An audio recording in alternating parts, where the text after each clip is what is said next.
àkọlé tí mo kọ day 10 ọlọ́pàá mẹ́ta.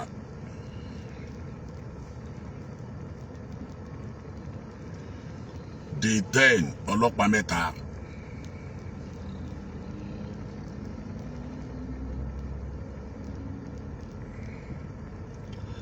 Èní ni ọjọ́ kẹwàá oṣù kínní 2026. Ọjọ́ tí gbogbo yín tẹ́ ń wọlé, gbogbo yín ni mò ń kí o. Ọjọ́ tí Alwaraki ọlọ́pàá mẹ́ta dá bí tó bá di January 10 ọ̀tá Saheed Òṣùpá ó kú. Ó tún padà jáde, ó ṣe ọ̀pọ̀lọpọ̀ oríṣiríṣi fídíò. Ẹ̀yin èèyàn, ẹ jẹ́ á sọ àṣírí tó wà ń bẹ̀ fún yín. Number 1, day 10 tó dá pé Saheed Òṣùpá ó kú. Day 10 ló ti kọjá yìí. Mo ṣe ń bá yín sọ̀rọ̀ lọ́wọ́lọ́wọ́ yìí, Saheed Òṣùpá ń bẹ níbi tó ti ń kọrin lọ́wọ́.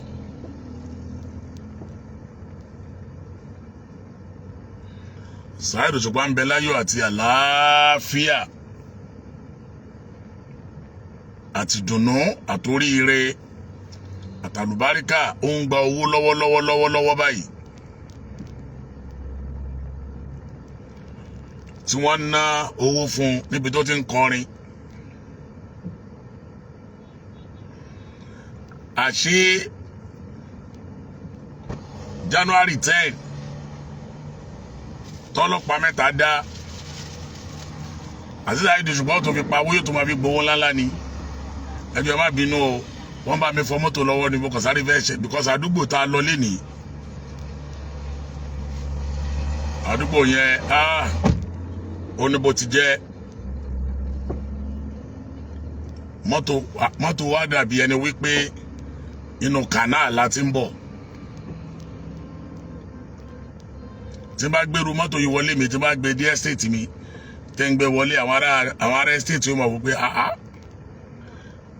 Ajá Fúlàní níbo lẹ kó sílé ní. But alhamdulillah, gbogbo ẹ̀ olólùfẹ́ rí tẹ jáde tẹ ṣàdúà fún Alhaji Dr. King Saheed Òṣùpá.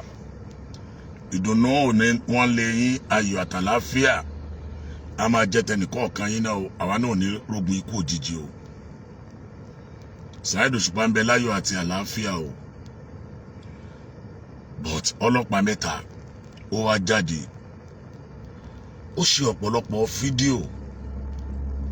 Ẹni bá ní Saheed Òṣùpá ó kú, òun ló máa kú. Ṣẹ́nìkan rán ẹ ń ṣẹ́ tẹ́lẹ̀tẹ́lẹ̀ ni? Ṣó o mu gbóyó tẹ́lẹ̀tẹ́lẹ̀ ni tó fi sọ tó sọ? Ó tún wá lọ ṣe fídíò, Ọlọ́run rí òun. Sorry o.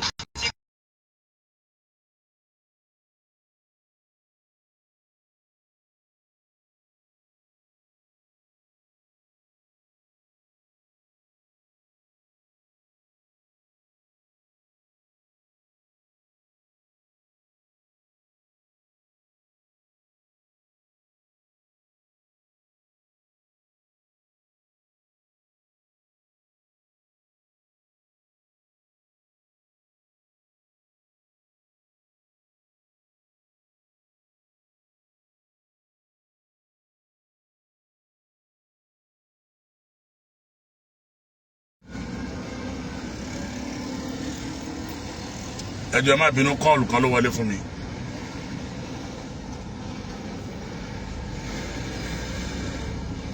Naam, ó wá lọ ṣe ọ̀pọ̀lọpọ̀ fídíò. Ẹni bá níta òun rí tóun rí, nǹkan tóun rí lòun sọ. Bá mi tilẹ̀kùn yẹ. Nǹkan tóun rí lòun sọ.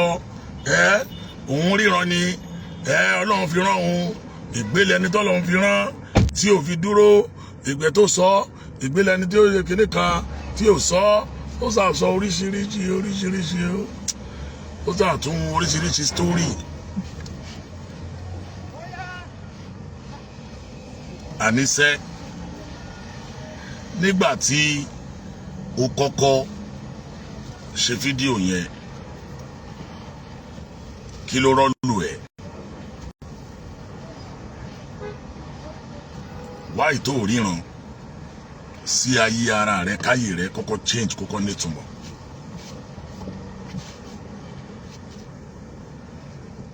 Mo rí fídíò rẹ̀ kan náà tó ń lo ọ̀sán yìí igbákejì Ọlọ́run tó ń lo ọ̀sán yìí. Mo rí fídíò rẹ̀ kan náà tó wà níwájú Portable tó ń lo ọ̀sán yìí báyìí.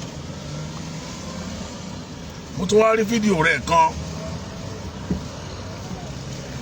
ó tún wá sọ ńbẹ̀ wípé Saheed Òṣùpá ẹ má jẹ́ ká dára sí yín lọ́rùn o àwọn bọ́ìsì yìí ẹ bá tọ́ bá pààyàn ọrùn yín ló máa wà o dákun sọ́lọ̀ máa ń kú ni. Ṣé o ti gbàgbé àwọn fídíò rẹ̀ kan tó ṣe tó ní ìwọ gbogbo ayé ló máa kú ìwọ nìkan ló máa kú.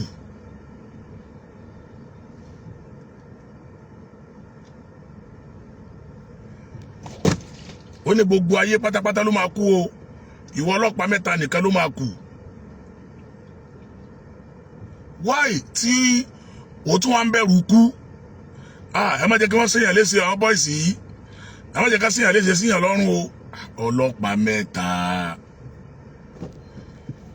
má dára rẹ láàmú wá onítà bá invite ẹ wàá wá fúnra ara ẹ ó dáa mo ti wá invite ẹ báyìí wá máa bọ̀ ní nọ́mbà 47 Yahya Abatan Road Ọgbà nílùú Èkó ibẹ̀ lọ́fíìsì mi wà.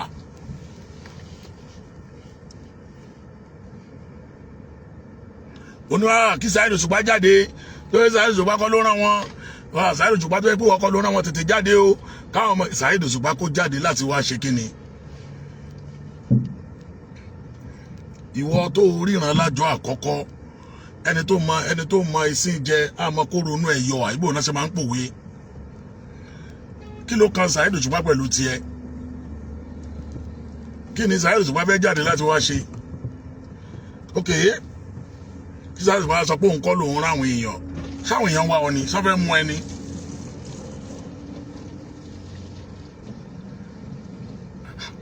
Ọlọ́pàá mẹ́ta sọfẹ́ mú ẹni because me understand báyìí kò yé mi mọ́ o. Ìwọ tó sọ pé àwọn kan wá sílé ẹ tó dẹ̀ ń bẹ láàrin wọn wọn dẹ̀ rí ẹ ó wà láàrin wọn báyìí wọn dẹ̀ rí ẹ. Àbẹ́yìn ẹ gbọ́ fídíò ẹ ni àwọn tó wà ń wá báyìí òun dẹ̀ wà láàrin wọn rí òun. Ó dẹ̀ tún sọ mí kan pé òun fọ́ fẹ́ǹsì jáde Ọlọ́run tún máa ń fọ́ fẹ́ǹsì. Spiderman nìyẹn náà. Ìwọ tó ju ànábì lọ ìwọ tó ju Ọlọ́run lọ ìwọ gbákejì Ọlọ́run ìwọ tó ju ànábì Musa lọ ojú ànábì Musa lọ ojú ànábì ìwọ àtàwọn ànábì ọmọ ẹ sínú ẹgbẹ́.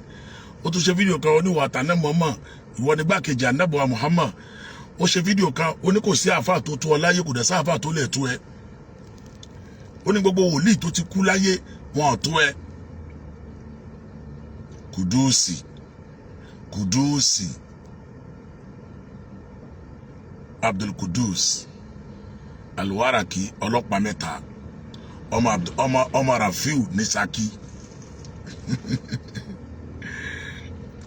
ẹ kí mi kú oríire o ẹ bá mi dúpẹ́ fọ́lọ́run o ẹ jọ̀ọ́ ẹ kí mi kú oríire o ọlọ́pàá mẹ́ta ní òun ti láìkì mi tipẹ́ igbákejì Ọlọ́run láìkì mi Alifulani mo ti go PLC o. Igbákejì Ọlọ́run láìkì mi o ó lóun ti láìkì mi tipẹ́.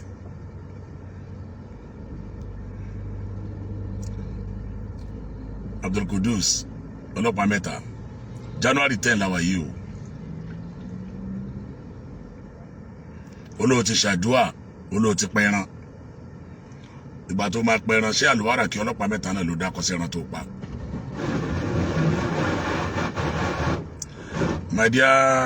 My dear brother,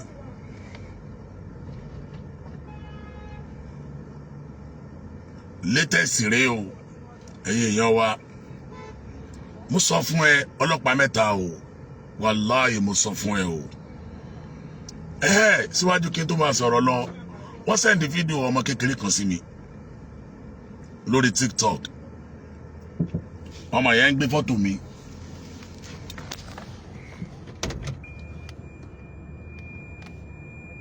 ẹ má bínú o. Wọ́n send fídíò ọmọ kékeré kan sí mi lórí TikTok. Ọmọ yẹn gbé fọ́tò mi, ọmọ yẹn ó ń sọ̀rọ̀ sí mi. Ó ní àfáà àgbà, ó gbé fọ́tò mi, ó láfáà àgbà, èmi lèmi nìyẹn o. Ṣé mo fẹ́ sọ pé kò sí ká máa ríran nínú Islam ni? Mo fẹ́ ní ká máa ṣe èmi fẹ́ sọ pé ká máa ríran nínú Islam ni. Number 1, fọ́tò mi tó gbé lórí TikTok yẹn wàá jìyà ẹ̀. Èyí tẹ́ bá máa sọ fún fọ́tò mi tó gbé, ọmọ kan tó gbé fọ́tò mi, ó gbé fọ́tò Saheed Òṣùpá, òun dárúkọ mi lórí péèjì ẹ. Ṣùgbọ́n ọlọ́pàá mẹ́ta ni máa sọ pé òun fọlọ́run búra, òun fẹ̀mí òun búra. Ọlọ́pàá mẹ́ta ni máa sọ bẹ́ẹ̀, mo fọlọ́run búra, mo fẹ̀mí mi búra. Ṣùgbọ́n ọlọ́pàá mẹ́ta ló máa ń sọ yẹn. Ìwọ ọmọ tó gbé fọ́tò mi yẹn tó wá ń sọ ọ̀rọ̀, wàláhì ọmọ kékeré ni ẹ, àwọn wàá jìyà tó ṣe o. Wàláhì tàláhì thumma billah, Ọlọ́run mo fi búra ní sọ bí títí ẹ ṣe rí nù. Dájúdájú ìwọ náà ti ní connection pẹ̀lú ọlọ́pàá mẹ́ta bí? Gbogbo ẹ̀yin tẹ́ ní connection pẹ̀lú ẹ̀, gbogbo yín lẹ́ jìyà ẹ̀. O ti ní connection pẹ̀lú ọlọ́pàá mẹ́ta àbí? Ló fi sọ yí pé ṣé wọ́n lè mọ sọ pé kán máa ríran nínú Islam ní ẹ̀yin owó ló ń ríran sí yàn. Wọ́n ti ní connection pẹ̀lú ẹ̀, wàláhì tàláhì wọ́n máa mú ẹ, mo fọlọ́run ṣẹlẹ́rìí.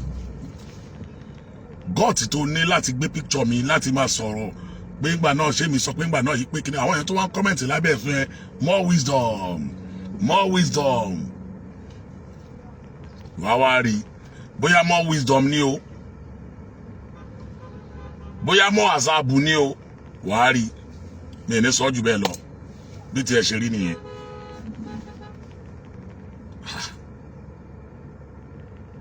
Ẹ máa ṣé mo disturb kó má ríran káàkiri ni?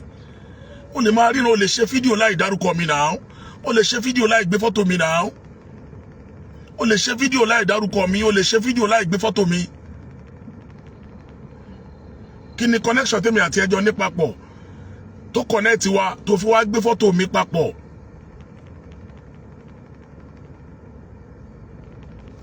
Àbí aṣàṣọwí a ní connection kan tó ní pẹ̀lú mi tó fi wá gbé fọ́tò mi.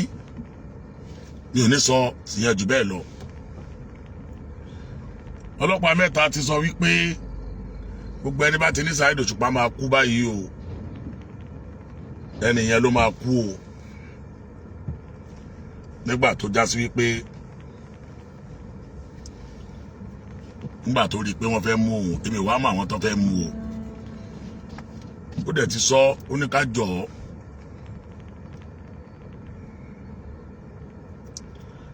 ó ní ká jọ torí Ọlọ́run kí a invite òun máa wá, àti wá invite ẹ báyìí o, àti invite ẹ wá sí number 47 Yahya Abadan Road Ọgbà, number 47 Yahya Abadan Road ní Ọgbà. A invite ẹ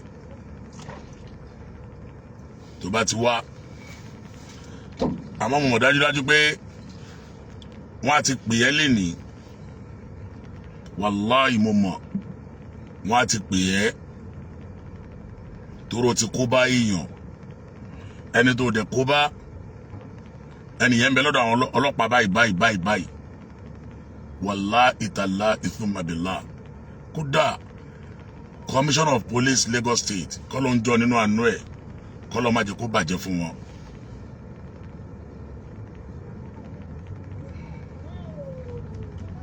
Wọ́n ní interest lórí ẹ̀, wàláhì tàláhì. Bàbá yẹn wọ́n dídí pè mí lẹ́nìí ni fọlọ́run ṣẹlẹ́rìí. gbogbo orí ẹ̀yin ọmọ kéékèèké báyẹn a máa fi ṣe scapegoat kọ̀ọ̀kan àwọn ẹ̀yà àzá irú kankan náà ni gbogbo yín bákan náà ni wáì bákan náà kọ́ ni wá àdàbí àlàwọ̀ alájẹ́ àgbà ló kọ́ àwà wọn kọ́ wa ní jàtìjàtì báwọn wàláhì wọn kọ́ wa ní jàtìjàtì báwọn ìjọ tá a bá rí àgbàpọ́lọ́ ni ìjọ tí ò bá sí àgbàpọ́lọ́ ni títí ò lè máa dán lọ títí èèyàn gbọ́dọ̀ lè ṣe sùúrù sẹ́yìn náà rò pé bóyá gbogbo wa yìí à lówó lọ́wọ́ ni à lówó lọ́wọ́ ọlọ́run kan bò wá láṣìírí ni wàláhì ó ń bò wá láṣìírí ni.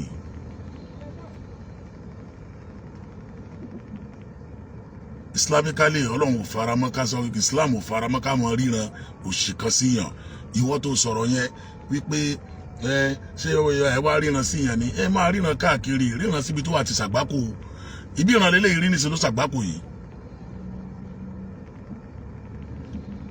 àbí ìran kọ́ lélẹ́yìí rí níṣẹ́ ló ṣàgbákò yìí ẹ máa ríran yẹn káàkiri náà.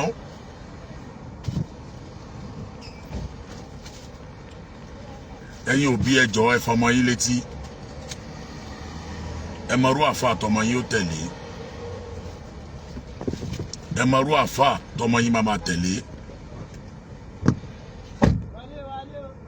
ìwọ tó bá mọ tí wàá sọ lórí ọ̀rọ̀ yìí wọ́n máa kọ̀nẹ́ẹ̀tì ẹ mọ́ ọlọ́pàá mẹ́ta ni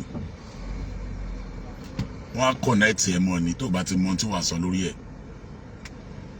ṣe àwa lè nírú Saheed Òṣùpá nù mọ̀lẹ́bí ká nínú ẹbí kẹ́nìkan sọ pé máa náà yóò kún January 10 ntọ́lọ́wọ́ táwọn ànábì ọlọ́run gangan fúnra wọn tí wọ́n ṣe gbogbo àwọn ànábì ọlọ́run ẹ̀mí ẹ̀dá ò sí lọ́wọ́ ẹnìkan láyé ọwọ́ ọlọ́run ló wà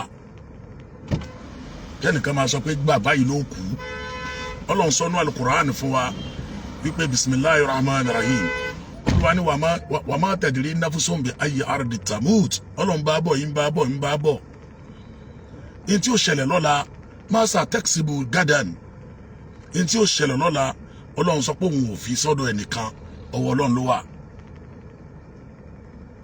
in tí ó ṣẹlẹ̀ lọ́la inna Allaha indahu ilmu sa'a wa yunazzilu al-ghaytha wa ya'lamu ma fil arham wa ma tadri nafsun masa taksibu gadan Olúwa ní tí ó ṣẹlẹ̀ lọ́la òye èèyàn ọwọ́ Ọlọ́run ló wà wọ́n máa tẹ́lẹ̀rí nafsun bíi ayé ara di tamut ibi tí kálukú kù sí Ọlọ́run lọ́wọ́ mi ló wà ẹnìkan wá jáde ni wọ́n á sọ pé èèyàn òkú January 10 ẹ wá ní kádàkẹ́ bẹ́ẹ̀ yóò jìyà ẹ ọlọ́pàá mẹ́ta ó yọjú wọ́n máa mú ẹ wallahi wọ́n máa mú ẹ.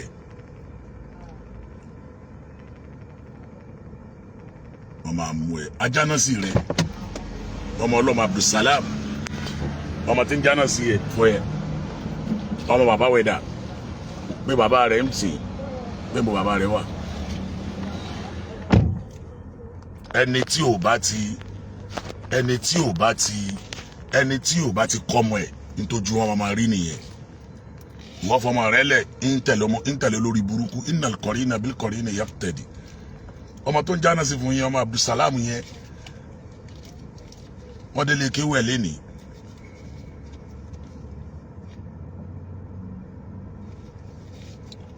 kéwẹ̀ lénìí kí lórúkọ rẹ̀ Shakirudeen Kọ́láwọlé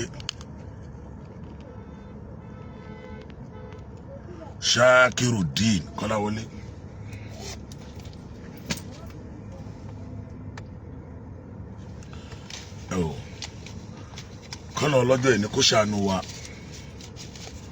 kọ́lọ̀ kó má jà fọjọ́ ọlọ́jọ́ lọ kọ́lọ̀ dẹ̀ dáàbò ẹ̀bù wa ẹja kọ́ ọmọ wa kó lè fún wa nísinmi àtọ̀ ìwọ̀n wa ó wá ń sá káàkiri nísìn igbákejì Ọlọ́run wá ń sá kiri ìdílọ́bẹ̀ brọ́dà mi igbákejì Ọlọ́run ni wọ́n á sá káàkiri igbákejì Ọlọ́run wọ́n ń sá kiri tẹ́ ẹ bá ti rí anybody tó bá comment negatively lórí ọ̀rọ̀ ọlọ́pàá mẹ́ta wípé tó bá rẹni tí ń sọ̀rọ̀ lórí ẹ̀ tó bá ń bú ẹni yẹn ẹ gbà pé lórí burúkú bíi tiwọn nìyẹn kéèyàn máa sọ wọn pé you don't do now ó ti tó now ẹgbẹ́ lórí burúkú ló ń tọ̀hún yẹn. èèyàn sọ pé òun àtọlọ́hun ó ní gbogbo àdúrà tá a bá ṣe gbogbo ayé àdúrà tá a bá ṣe lọ́dún yìí Ọlọ́hun ní gbà á àfi tá a bá dákọ àlùwárà kí ọlọ́pàá mẹ́ta níjọ́ tó ń bú Ọlọ́run tó bú ànábì gbogbo adákẹ́ àwọn òwòrán ni now petition wo la fẹ́ kọ́lé lórí freedom of religion ni now ó lè ṣe tó bá wù nínú ẹ̀sìn gbogbo tí ń ṣe yẹ kò tẹ́ wa lọ́rùn ìbànújẹ́ ńlá ló jẹ́ fún wa àmọ́ òkè kí la fẹ́ fi gbé bọ́ tí ń gbà tọ́lọ́run máa mú lọ́rọ́ ló bá bu àyà threatening to life ó fi kú wá Saheed Òṣùpá káàkiri bóyá kò mọ tó ń ṣe yẹn ó fi kú wá Saheed Òṣùpá káàkiri òkè January 10 pé nísìn tí Saheed Òṣùpá bá wá kú àwọn aráyà assassin sí wọ́n aráyà kìlà sí kan lọ pa kí ìrara tó olórí yẹn kó lè wá sí ìmúṣẹ all of you ọgbà yẹn ẹ ṣe ìran tó orí sí yẹn àbí ìran tó orí sí yẹn kó lè ṣe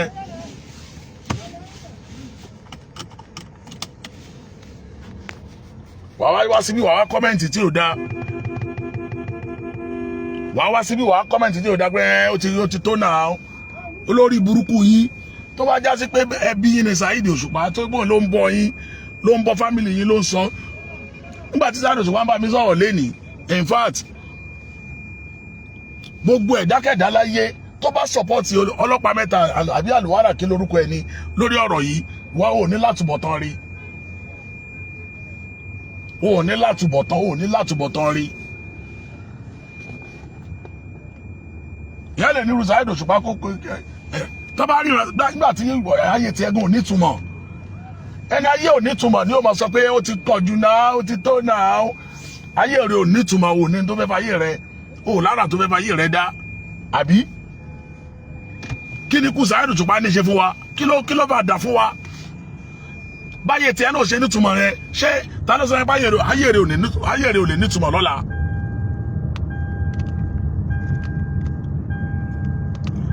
tó bá ti wá rọra ẹ pé táyé ẹ ti bàjẹ́ débi tó bàjẹ́ dé yẹn wàá máa rò pé kọ́ máa kọ́ kẹ́nìkan kó ríran sí ẹ kó nígbà náà pé wàá kún déètì kan ó tún wá ń bá Ọlọ́wọ́n Ọba Allahu Akbar ó tún ń bá Ọlọ́wọ́n Ọba du agbádá ó ń bá Ọlọ́wọ́n Ọba du àṣẹ.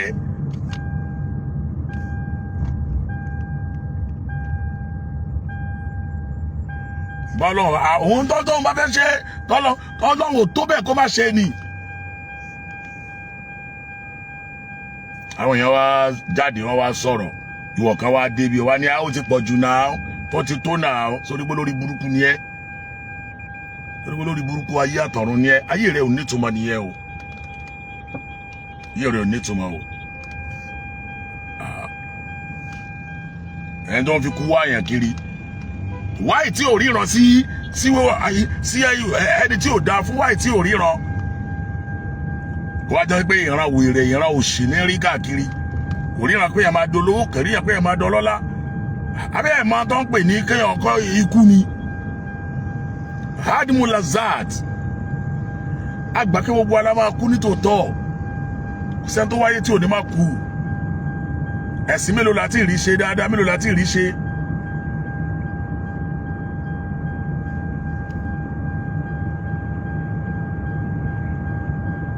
àwọn èèyàn wá jáde wọn wá sọ̀rọ̀ lé lórí ẹ̀yìn kan wá sọ pé ó ti tó náà ó ti pọ̀ jù náà ó ti tó náà báwo lórí burúkú ni gbogbo yìí o ẹ̀yin tẹ́ ń ṣe bẹ́ẹ̀ ni o èmi ẹ ṣe pé o àmì ẹ dìsáàfù kẹ́ ẹ pépè ọmọ Abdulsalam ti ń jáná sí fún yẹn wàláì bàbá rẹ ti ń bẹ ní kọ́sítọ́dì àwọn ọlọ́pàá báyìí wàláì tàláì bàbá yẹn ń sunkún bí ẹran ni àwọn bí ẹgbẹ́ wáyì tó fọmọ rẹ lẹ̀ kọmọ rẹ máa rọ́wà sí fọlórí burúkú yìí àbọ̀ tí ò bá sí àjọṣe láàrin ìwọ àti ẹ̀ ó sì fọmọ rẹ lẹ̀ kọmọ rẹ máa rọ́wà sí fún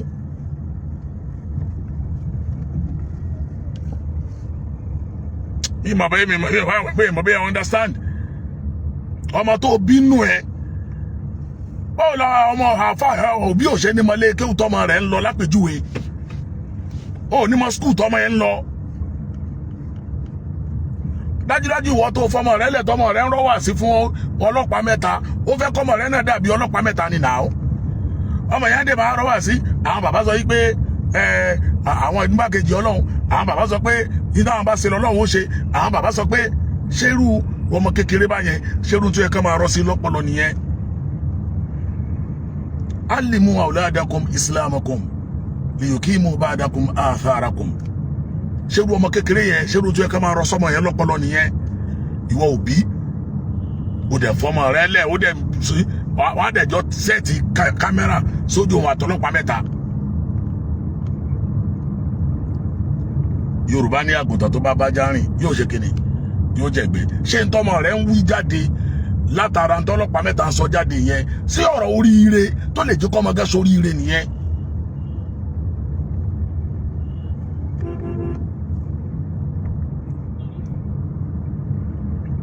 sọ̀rọ̀ tó lè jẹ́ kọ́mọ gẹ́gẹ́ fúnra rẹ̀ sóríire láyé nìyẹn. wòlíì Ọlọ́run ni mí ọmọ ìyá wa ni àwọn bàbá ní wòlíì Ọlọ́run làwọn kí lè àwọn rọsọ ọmọ ọdún 11 12 ẹjọ́ kí lè àwọn rọsí irú ọmọ bẹ́ẹ̀ lọ́pọlọ.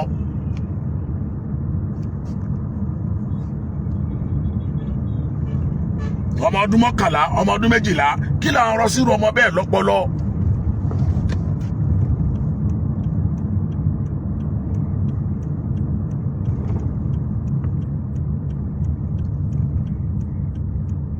abẹ́yẹn tí kì í bá ṣàbíyamọ gidi nìkan ló yà kú.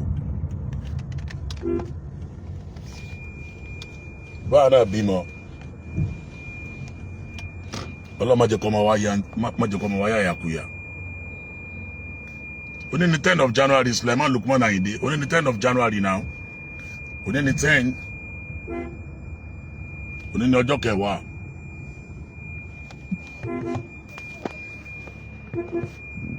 ẹ jẹ́ hold on fún mi jàre ẹ jẹ́ má bínú.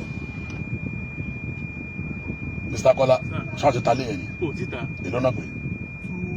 ẹ tó mọ parọ́ fún jálẹ̀ 240 ni ẹjọ́ wa ní òmò ìpínlẹ̀ tí máa padà ná pé bẹ́ẹ̀ 240 ni jálẹ̀. 240 million. for flat ni. ok. bóyá tó bá close ní ìrọ̀lẹ́ ní kí wọ́n bá yẹ̀ wọ́n. ìrọ̀lẹ́ máa bí sí ìrọ̀lẹ́ ẹjọ́ ṣé máa wá ṣiṣẹ́ lọ́la. mo wà bíṣẹ́ lọ́la. ẹ máa wọlé síwájú lọ́la inshallah.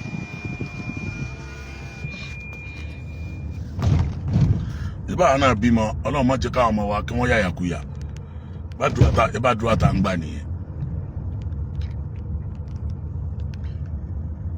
wo àwọn ọmọ tọ́jọ́ ọmọ tó ń tẹ̀lé mi láyé àwọn òbí wọn mọ̀ nínú àwọn ká tó máa tẹ̀lé mi. ilé ìwé tọmọ wa bá máa lọ agbèrò ọmọ skul tó ń lọ náà wáyé tá à ń change skul fọmọ pé wọ́n ní skul yóò dá skul yìí ló dá.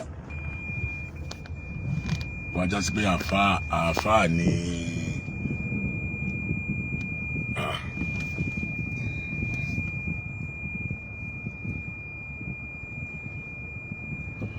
Abdulrahman Moshood mẹ́sẹ̀jì yín tẹ́ kọ yẹn jẹ́ kí n bá yín kà síta ń bọ̀ náà o sorry ẹ má bínú o Abdulrahman Moshood ok àmì Ọlọ́run àmì àdúrà lẹ́sọ̀ àmì o mo fẹ́ rẹ ok ńkọ́ ẹ̀yin kọ́ sorry again park mo fẹ́ mo rí mẹ́sẹ̀jì ẹ̀ nìkan mo dẹ̀ ní interest lórí mẹ́sẹ̀jì yẹn ẹ má bínú mi sábà ka comment bẹ́ẹ̀ jẹ́ kí n ka eléyìí ó dà pé nìyẹn sọ wípé níjọ́ tọ́lọ́pàá mẹ́ta ti ń ṣe gbogbo tí ń ṣe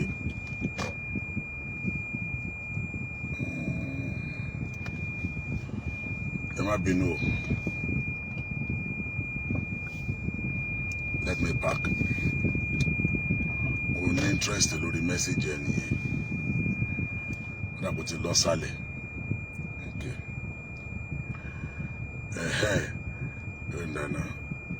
only what this ọlọ́pàá mẹ́ta has been doing Free cannot do half of it northern Nigeria by now. Bẹ́ẹ̀ni wàláì bẹ́ẹ̀ni Bashir Abdul Adefemi Hassan wàláì òdodo lẹ́sọ̀ ẹ mọ̀ pé south west wa yìí south west wa kọ́lọ̀ ń kó ṣàánú ni south west tó bá ìpínlẹ̀ Haúsá ni ọlọ́pàá mẹ́ta ti ṣe ogun tíṣe látijọ́ yìí ni yàmùtù ni àwọn ọmọ kankan iná lè láwa iná ilé ẹ̀rọ jù náà nìyẹn kí ló kan ilẹ̀ Haúsá iná lè láwa iná ilé ẹ̀rọ jù náà nìyẹn náà ẹ wo ẹ má bínú tá ẹ máa sọ pé programu yìí ò ní gun ó ti wá padà dé gógùn abẹ́lọ́wọ́ Nigeria match kọ́lọ́ọ̀dẹ́ win ní wípé Alikudusi Aláyìndé èèyàn ọlọ́pàá mẹ́ta àlùwáràkì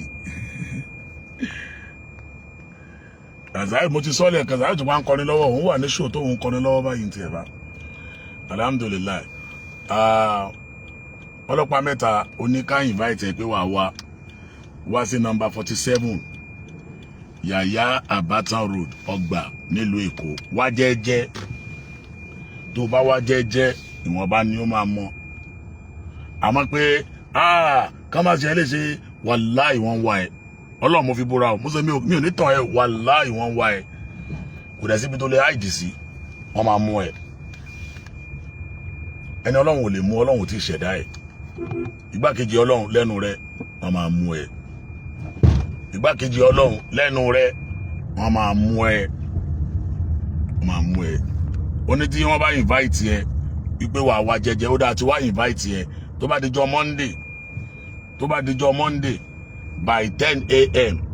wá sí number 47 Yaya Abatan Road Ọgbà nílùú Èkó ibẹ̀ lọ́fíìsì wa wà number 47 Yaya Abatan Road Ọgbà nílùú Èkó wá síbẹ̀ Ọlọ́run aṣọ wa a máa retí rẹ lọ́jọ́ Monday o gbogbo ayé ẹ̀hún tí ọlọ́pàá mẹ́ta béèrè fún òun la sọ yìí o ó ní kán invite òun máa wá fúnra ra òun ó dẹ̀ lè máa wò ó wípé Saheed Òṣùpá ni kó invite ẹ Saheed Òṣùpá ò ráyè tiẹ̀ gbọ́ mi Saheed Òṣùpá ò ráyè tiẹ̀ àwa brother Saheed Òṣùpá àwa la pè ẹ́ kó wá àwa brother Saheed Òṣùpá la pè ẹ́ pé kó wá o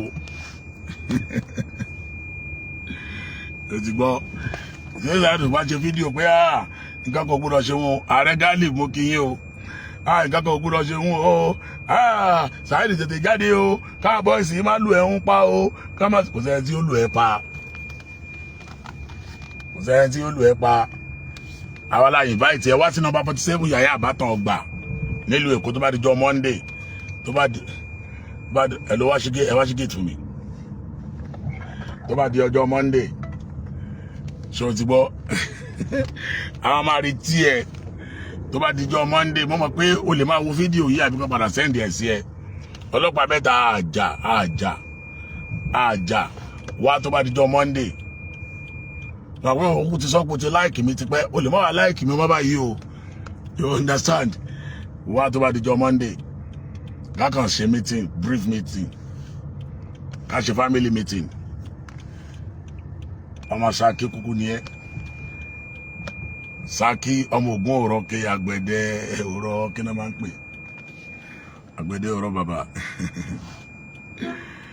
Ọlọ́run lọ́jọ́ ìní àṣàánú wa gbogbo wa Ọlọ́run wò abẹ nínú àánú rẹ o mọ̀jà ṣiṣẹ́ o ṣàánú wa o dáàbò ẹ̀bùn wa o ìṣọ́ rẹ ṣọ́ wa o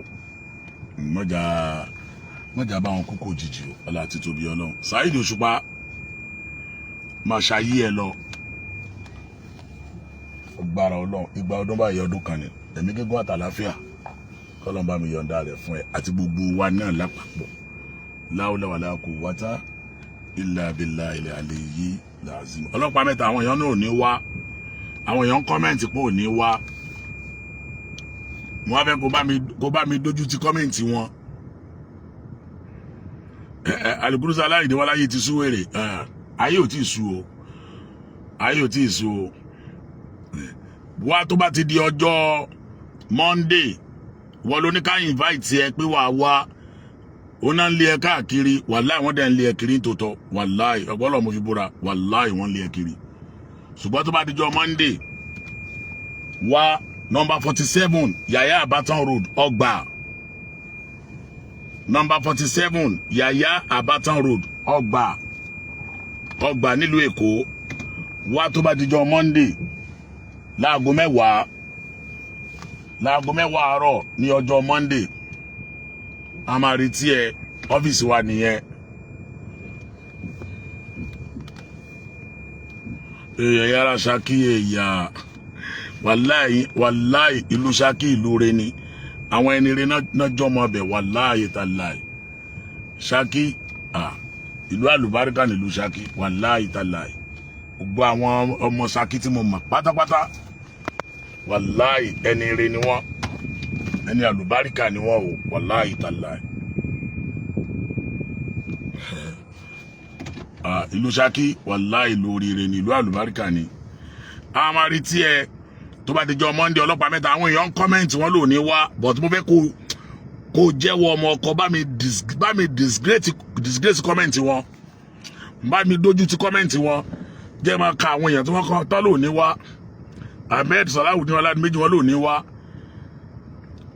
Anasiria Ayọ̀mídé wọn lò ní wá Azeez Owólabí wọn lò ní wá mo fẹ́ kó bá mi disgrace kọ́mẹ́ǹtì wọn ni o jọ̀ọ́ dákun wá lọ́jọ́ Monday number 47 Yaya Abatan Road ọgbà ẹ bá mi táàgì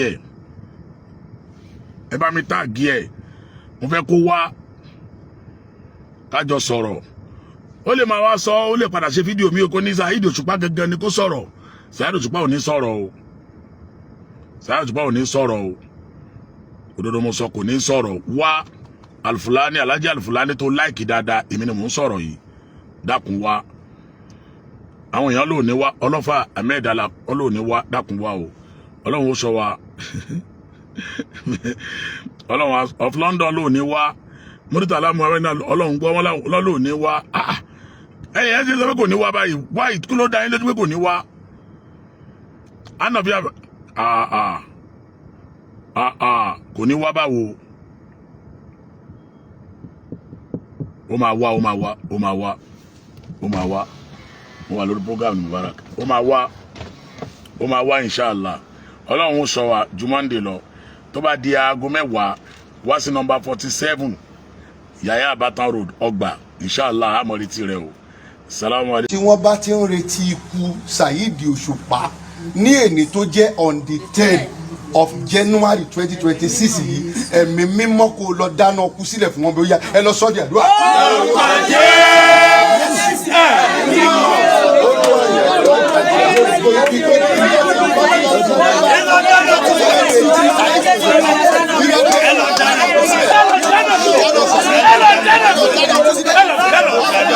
lónìí gan ni ọjọ́ kẹwàá oṣù kínní ọdún 2026 ọjọ́ tí àfáà ọlọ́pàá mẹ́ta sọ pé olódì Saheed Òṣùpá ọba orin máa kú. ó tilẹ̀ jẹ́ pé mùsùlùmí pọ́nbélé ni ọkùnrin ọmọ Olúyọ̀lé yìí ṣe. síbẹ̀ ní ṣọ́ọ̀ṣì ní mọ́ṣáláṣí tó fi dọ́dọ̀ àwọn ilẹ̀ ni mo pè. níṣe ni wọ́n jáde tán tí wọ́n sọ pé ọmọ Látòkunbọ̀ kò ní kú. ó máa gbó ó máa tán àti pé gbogbo àwọn tí wọ́n lépa ikú sí baba Sùlíyà baba Akeem kí wọ́n yára tètè máa nìṣó lọ́rùn dé ni. baba confam JP ṣe kinní kan lóru mọ́jú òní o nítorí Akóredé mandator ni. àbẹ́là rẹpẹtẹ rèé bẹ́ẹ̀ làwòrán Òṣùpá dúró. táwọn ọmọ ogun Ìgbàlà pàpà ń gbàdúrà ní kíkankíkan nítorí ikú tí àfáà Al-Waraki ọlọ́pàá mẹ́ta sọ pé òun rí ni. báwo làdúrà òun ṣe lọ bẹ́ẹ̀ ló tún sọ kinní kan nípa ọba aláyé kan. ẹ wá nǹkan fìdílé ẹ fìdílé nǹkan ẹ máa bá wa ká lọ.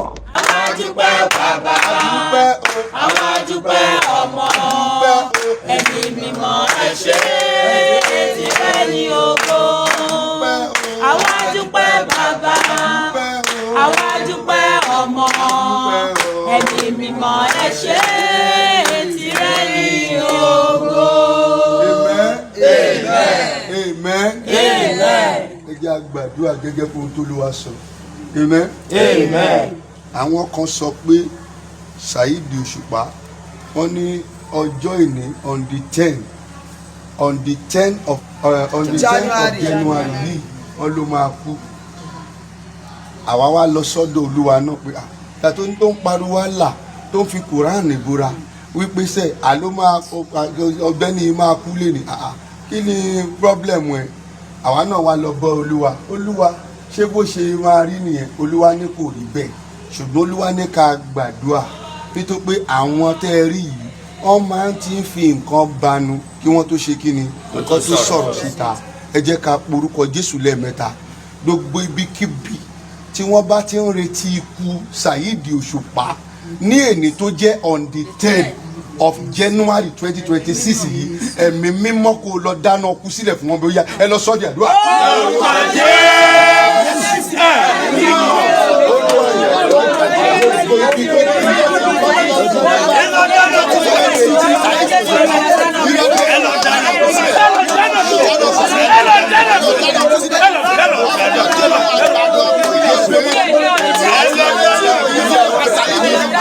Jésù Olúwa wa. Àmín. Olúwa confirm ẹ̀. Sọ pé ta ló sọ pé kí wọ́n tún fọ ikú Saheed Òṣùpá lónìí? Olúwa ẹ fi kú ẹ fi dán wọn wò níbẹ̀. Olúwa ẹ fi kú ẹ fi dán wọn wò níbẹ̀. Ní orúkọ. Sílẹ̀ dẹ yẹ gúnugún. Òkúta bá bẹ sílẹ̀ dẹ gúnugún. Ẹyẹ mi ló máa ń ṣe kí ni? Ẹyẹ ló máa fi ṣiṣẹ́. Gbogbo ẹni tó bá ń wá ikú Saheed Òṣùpá. Gbogbo ẹni tó bá ń wá ikú Saheed Òṣùpá. Láìpẹ́ ọjọ́ rẹ̀. Láìpẹ́ ọjọ́ rẹ̀. Àwọn ni kí wọ́n forí gbé. Àwọn ni kí wọ́n forí gbé ikú yìí. Pariwo sọ́jà tó yẹ. Ní orúkọ Jésù.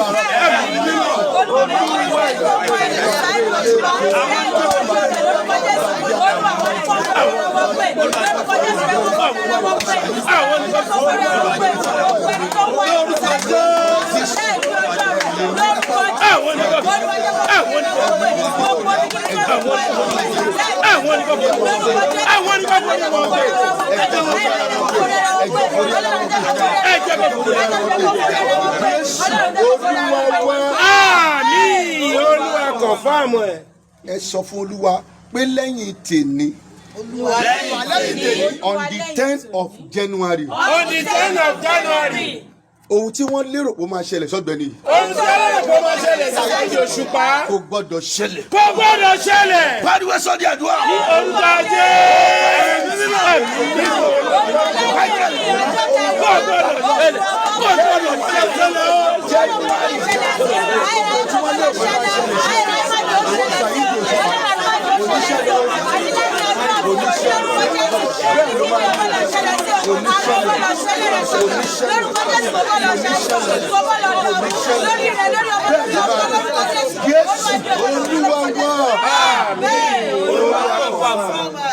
Ó wá ṣeé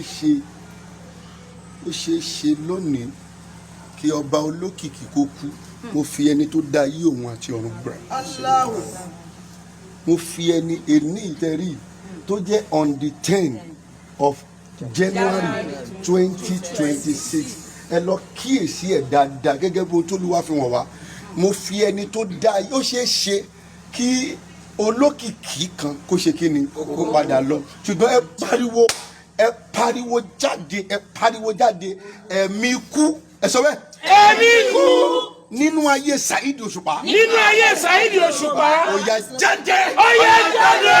Pariwo sọ́jà tó yẹ. Orúkọ Jésù. Ẹ̀mí ikú. Nínú ayé Saheed Òṣùpá. Ó yá jáde.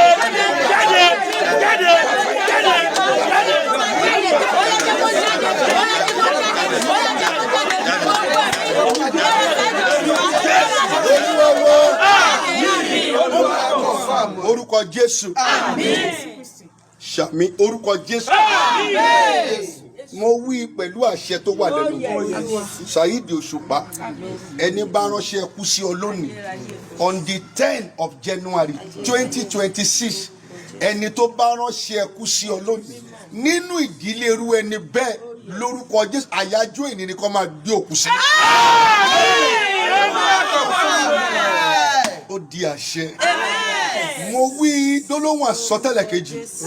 Ẹ̀mí ikú tó wà nínú àgọ́ ara rẹ yìí. Ẹ̀mí ikú yẹn lórí àpáta tí a gbé ọ sí. Àpáta Michael tá a gbé ọ sí. Ẹ̀mí ikú yẹn kó jáde lára. Olúwa sọ wípé fún ọ̀gbẹ́ni yìí ó ní 200 ọdún, ó ní ọdún kan ni. Ọdọọdún ni wọ́n máa rí ọ. Tálẹ́ǹtì tó gbé dání yìí. Tálẹ́ǹtì tó gbé dání yìí.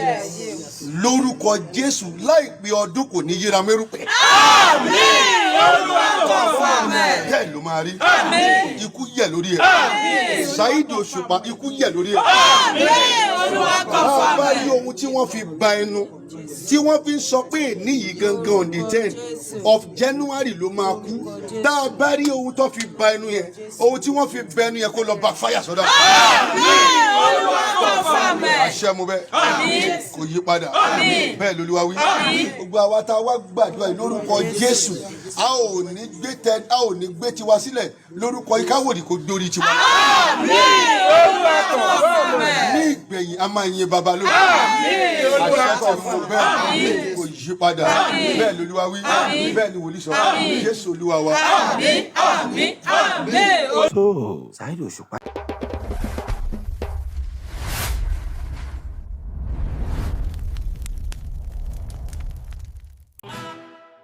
Wetin you dey wait for? If you never subscribe to Arole Baba 1010 Media and TV, you dey miss street gist.